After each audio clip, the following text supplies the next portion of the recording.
From the Presidential Palace, Manila, Dateline Malacañang.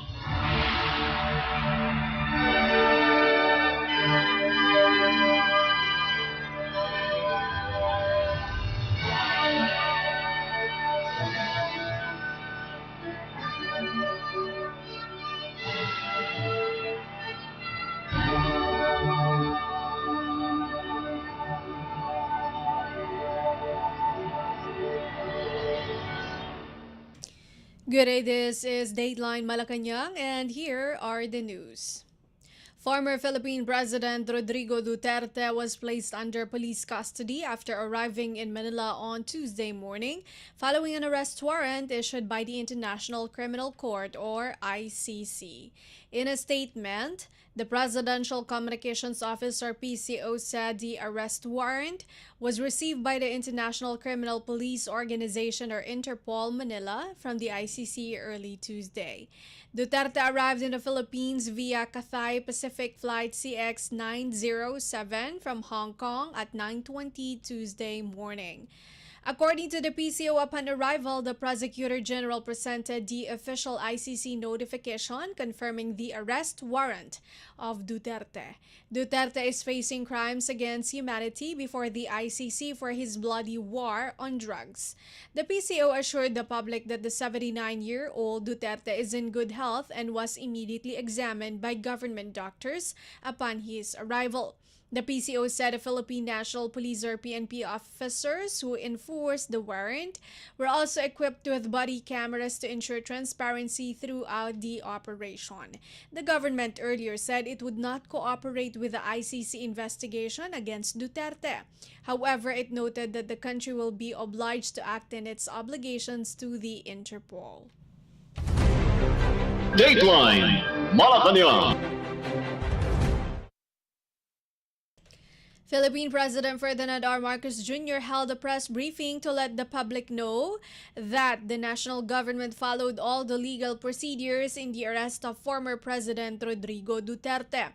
During the briefing, President Marcos denied the Duterte's arrest was unlawful, saying the Philippine government was merely complying with the International Criminal Police Organization, or Interpol's request to enforce the ICC order. The president also maintained that the Philippine government is not cooperating with the International Criminal Court, or ICC. President Marcos also denied claims that Duterte is being politically persecuted, stressing that the government is obliged to honor the terms of its membership with Interpol.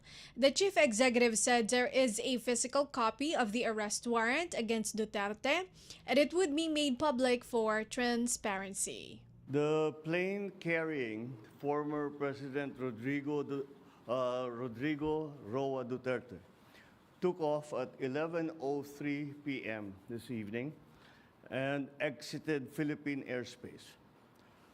The plane is en route to The Hague in the Netherlands, allowing the former president to face charges of crimes against humanity in relation to his bloody war on drugs. The former president was earlier placed in government custody at Villamor Air Base after his common-law wife, Hanilet Avancenia, and members of his entourage arrived at 9:20 this morning from Hong Kong on Cathay Pacific flight number CX-907. Mr. Duterte was arrested in compliance with our commitments to Interpol. Hours before his arrival, Interpol Manila received an official copy of the ICC warrant. This prompted the Prosecutor General of the Department of Justice to serve the warrant. Interpol asked for help, and we obliged because we have commitments to the Interpol, which we have to fulfill. If we don't do that, they will no longer help us with other cases involving Filipino fugitives abroad. This is what the international community expects of us as the leader of a democratic country that is part of the community of nations. So I'm sure that the details that surround this what has happened today are familiar to you. I just wanted to make very, very clear and give you the facts from for the departure of former President Duterte from the Philippines.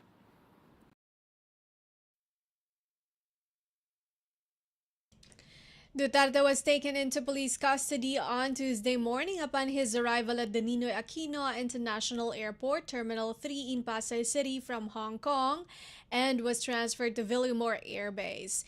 The Interpol Manila on Tuesday morning received the official copy of the ICC's arrest order against Duterte, according to a statement from the Presidential Communications Office, or PCO. The arrest warrant served to Duterte was signed by pretrial chamber presiding Judge Julia Antonella Motok and two other magistrates, Sophie Alapini Gansu and Maria del Socorro Flores Liera, on March 7.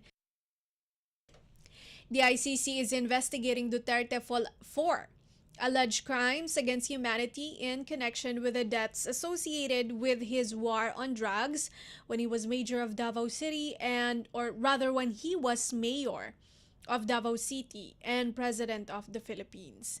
Despite the Philippines' withdrawal from the ICC in March 2019, the chamber maintained that it still has jurisdiction over the alleged crimes committed in the country while it was still a state party to the Rome Statute from November 1, 2011 to March 16, 2019. Duterte was flown out of the country Tuesday evening via a chartered plane that would bring him to The Hague in the Netherlands, where the ICC headquarters is located. Dateline Malacañang.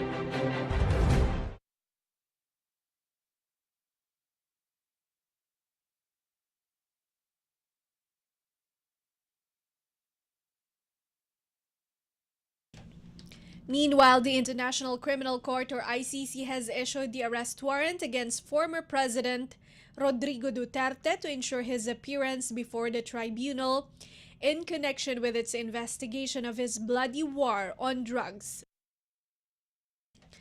In its arrest warrant issued on March 7th, the ICC pretrial chamber noted that Duterte, whose 6-year term ended in 2022, appears to continue to wield considerable power. The pretrial chamber said the arrest of Mr. Duterte is necessary to ensure his appearance before the court. The chamber is investigating Duterte for alleged crimes against humanity over the deaths being linked to his war on drugs when he was mayor of Davao City and later on President of the Philippines. Duterte was arrested on Tuesday morning upon his arrival from Hong Kong. The chamber also found reasonable grounds to believe that Mr. Duterte is individually responsible for the crime against humanity of murder as an indirect co-perpetrator. The arrest warrant was signed by pretrial chamber presiding Judge Julia Antonella Motok and two other magistrates, Sophie Alapini Gansu and Maria del Socorro Flores Liera. Meanwhile, the chamber also maintained that despite the Philippines' withdrawal from the ICC on March 17, 2019,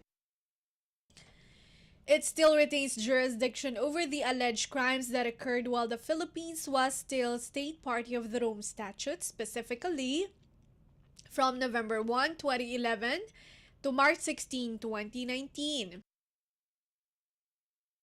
The ICC chamber issued the arrest warrant against Duterte over the killing of 19 alleged drug pushers or thieves by the Davao Death Squad or DDS in various locations in Davao City when Duterte was mayor.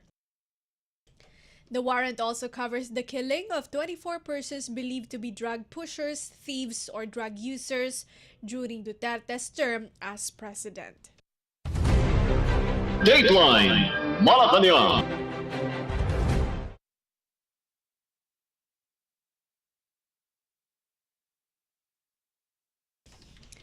Philippine President Ferdinand R. Marcos Jr. has declared the month of September of every year as Social Protection Month to raise public awareness about its importance. President Marcos issued Proclamation number 820 signed by Executive Secretary Lucas Bersamin on March 6 and made public Tuesday, directing the Social Development Committee or SDC, Subcommittee on Social Protection or SCSP to lead the annual observance of the Social Protection Month. The proclamation was issued to raise awareness on social protection as a critical development strategy for poverty reduction, equality, and social inclusion, and highlight its importance in ensuring the resilience, health, and well-being of all Filipinos in today's evolving social and economic landscape. The SDC-SCSP is tasked to identify programs, activities, and projects for the annual celebration. All government offices, meanwhile, are directed to participate in and render the necessary support and assistance to the SDC-SCSP. Local government units or LGUs and the private sector are encouraged to join the observance, while the Presidential Communications Office is directed to implement effective measures to inform and encourage the public to support the programs, activities, and projects for the Social Protection Month celebration. Dateline Malacañang.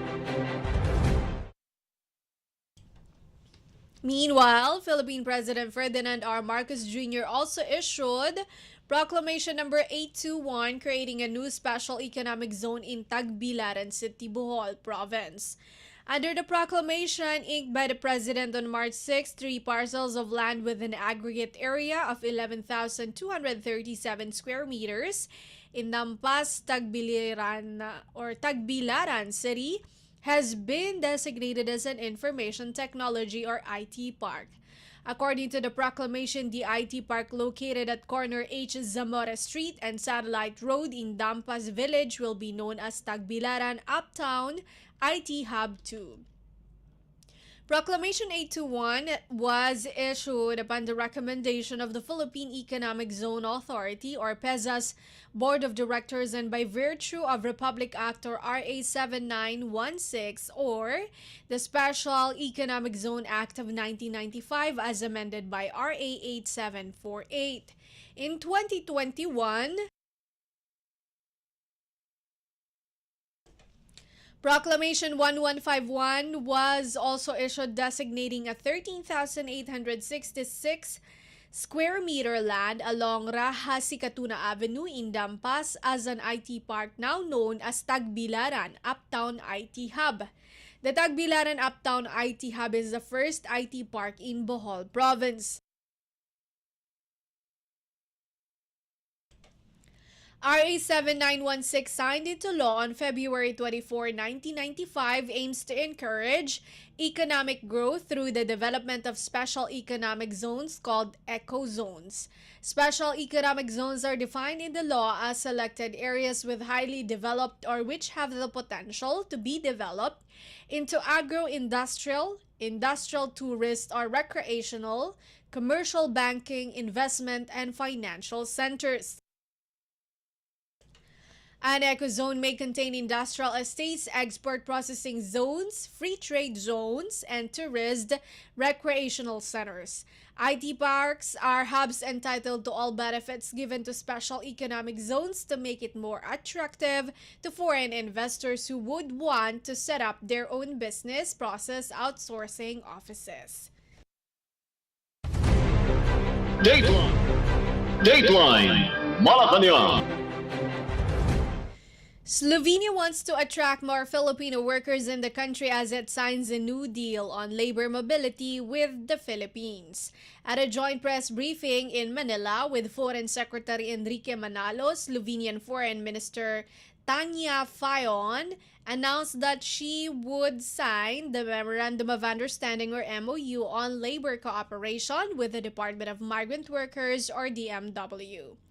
The deal aims to ensure fair and transparent employment opportunities for Filipinos in Slovenia. Fayon said Filipinos are held in high regard around the world for their dedication, strong work ethic, and loyalty, and Slovenia looks forward to welcoming more workers from the Philippines.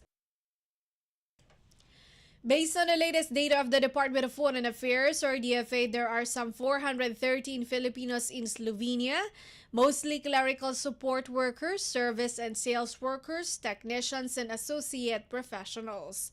During her 3-day official visit to the Philippines from the 10th to the 12th of March, the Slovenian Embassy in Manila is also holding a labor event to provide recruitment agencies more information about the labor landscape in Slovenia. At their bilateral meeting, Fayon and Manalo also discussed continuing cooperation in other sectoral areas such as space, science and technology applications, nuclear energy, maritime education, training, and sports. This is the first ever visit of a Slovenian foreign minister to the Philippines, which Manalo described as a milestone in the 31 years of Philippine-Slovenia diplomatic relations. Manalo said the positive trajectory of Philippine-Slovenia bilateral relations is largely a result of shared values and an alignment of views on regional and global issues. Fayon is joined by a Slovenian business delegation of about 40 companies engaged in mobility, manufacturing, food and beverage, information and communications technology, science and technology, and hospitality. The business delegation will meet with their counterparts from the Philippine Chamber of Commerce and Industry, or PCCI, during the Slovenia-Philippines Business Forum, March 12th. With the aim of encouraging and promoting celebration between the nation's chambers of commerce and industry and between Philippine and Slovenian businesses. Minister Fayon will also formally open the Embassy of the Republic of Slovenia in Manila, currently the only mission of Slovenia in the Southeast Asia region. Dateline Malacañang. In other news, the Philippine Department of Justice, or DOJ, said it has reaffirmed the Philippines' 8-decade-old commitment to the United Nations to help eradicate the illegal drug problem. The session is being held from March 10 to 14, 2025 in Vienna, Austria. During the 68th session of the UN Commission on Narcotics Drugs, DOJ Secretary Jesus Crespin Remulla presented a human rights-based and public health-centered approach of the Philippines in controlling the drug problem under the leadership of President Ferdinand R. Marcos Jr. Remulla also emphasized that prevention education and having a comprehensive rehabilitation program for drug-dependent individuals are the best ways to address the illegal drug problem. The Justice Chief also said at present, the Philippine government is conducting an executive review of the country's drug policies, while continuously employing a comprehensive whole-of-nation approach, integrating law enforcement, socio-economic, and health interventions to create an effective and unified response versus dangerous drugs for the benefit of future generations.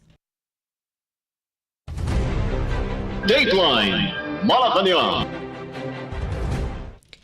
The Philippine Commission on Elections, or COMELEC, is close to completing the printing of the official ballots for the May 12 midterm elections. COMELEC Chairperson George Garcia said some 61 million official ballots have already been printed at the National Printing Office, or NPO, in Quezon City. Garcia also reported that there is still much work needed, particularly on the verification of the ballots, as only 36 million have passed the process. During verification, the official ballots must pass the manual checking as well as the automated counting machines, or ACMs. With ballot printing nearing completion, Garcia said they are looking to shift their personnel from printing operations to verification of ballots. The COMELEC chief further said they will open more space at the NPO once printing has been completed. A total of 72,097,420 ballots are needed in the forthcoming polls. Dateline Malacañang. Still on COMELEC, the Commission on Elections, or COMELEC, said that the 2.7 billion pesos budget for the holding of the Bangsamoro Parliamentary Elections or BPE in October has been approved in principle by the Department of Budget and Management or DBM. COMELEC Chairperson George Erwin Garcia in an interview said this would enable the poll body to start its preparations for the BPE. At the same time, Garcia noted that parts of the funds would be used to provide additional honoraria for members of the electoral boards, EBs. He added that they are also looking to hire additional support staff in the voting centers for the BPE. Dateline Malacañang. The Philippine Department of Labor and Employment or DOLE reminded private companies to submit their respective 2024 annual establishment report on wages as required by the country's labor code.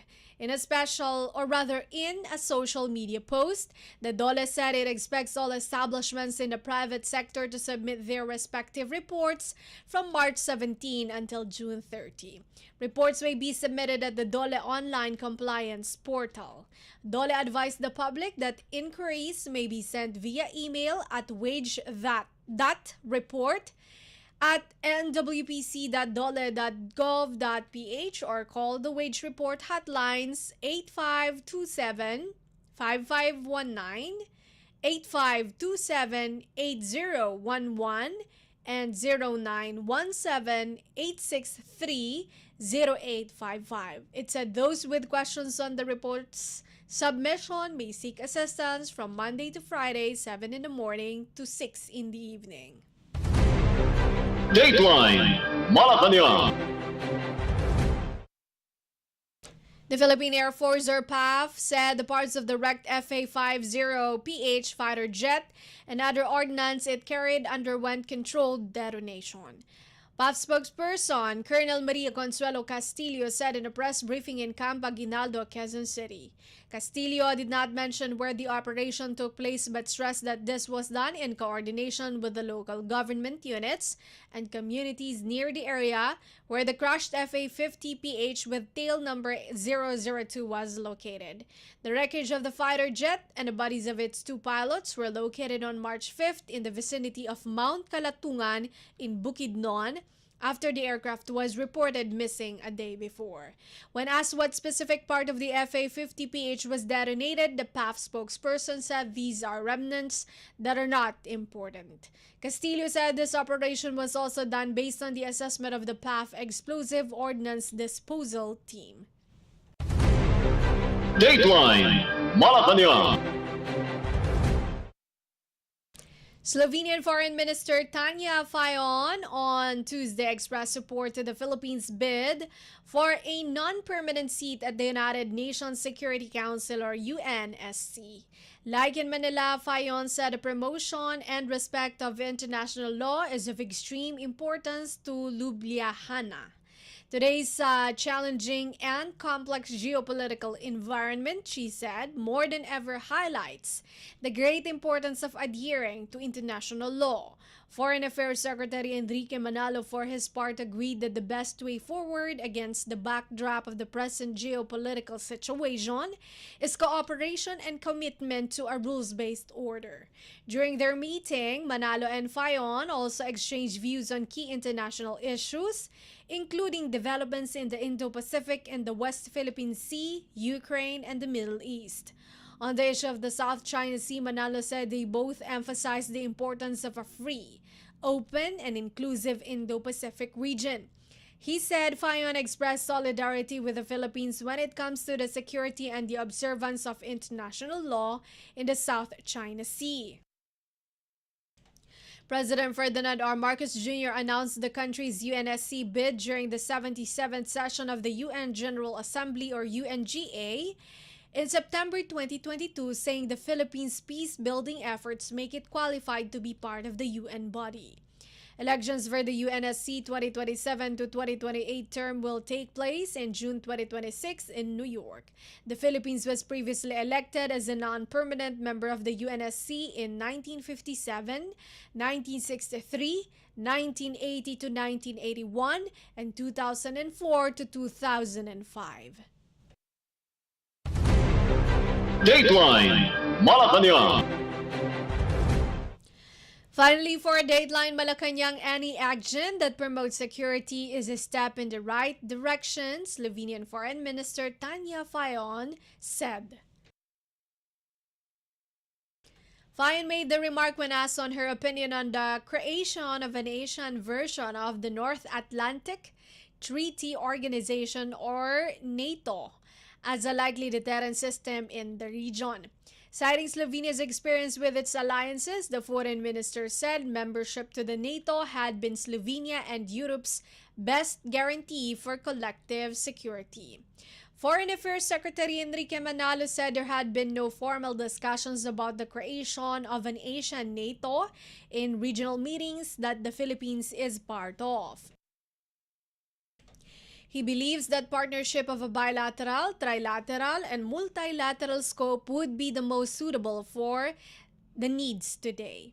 Manila's top diplomat meanwhile noted that indeed many countries are currently operating more on the establishment of greater partnerships, as well as minilateral, bilateral, and trilateral arrangements for economic, political, military activities. In September 2024 article published by the Guzman Institute prior to his election, Japanese Prime Minister Ishiba Shigeru floated the need to create an Asian version of the NATO against the backdrop of Russia's invasion of Ukraine. At the time, Ishiba fretted over the lack of a collective self-defense systems like NATO in Asia, as he posited that Ukraine today is Asia tomorrow. In his previous remarks, Ishiba agreed that the proposal is something that can be realized overnight and that Japan's focus would be on strengthening its alliance with the United States and building a network among allied and like-minded countries organically and at multiple levels. Dateline Malacañang. And that is all for today's Dateline Malacañang for Radyo Pilipinas World Service. This has been Bea Gaza-de Guzman. From the Presidential Palace, Manila, Dateline Malacañang.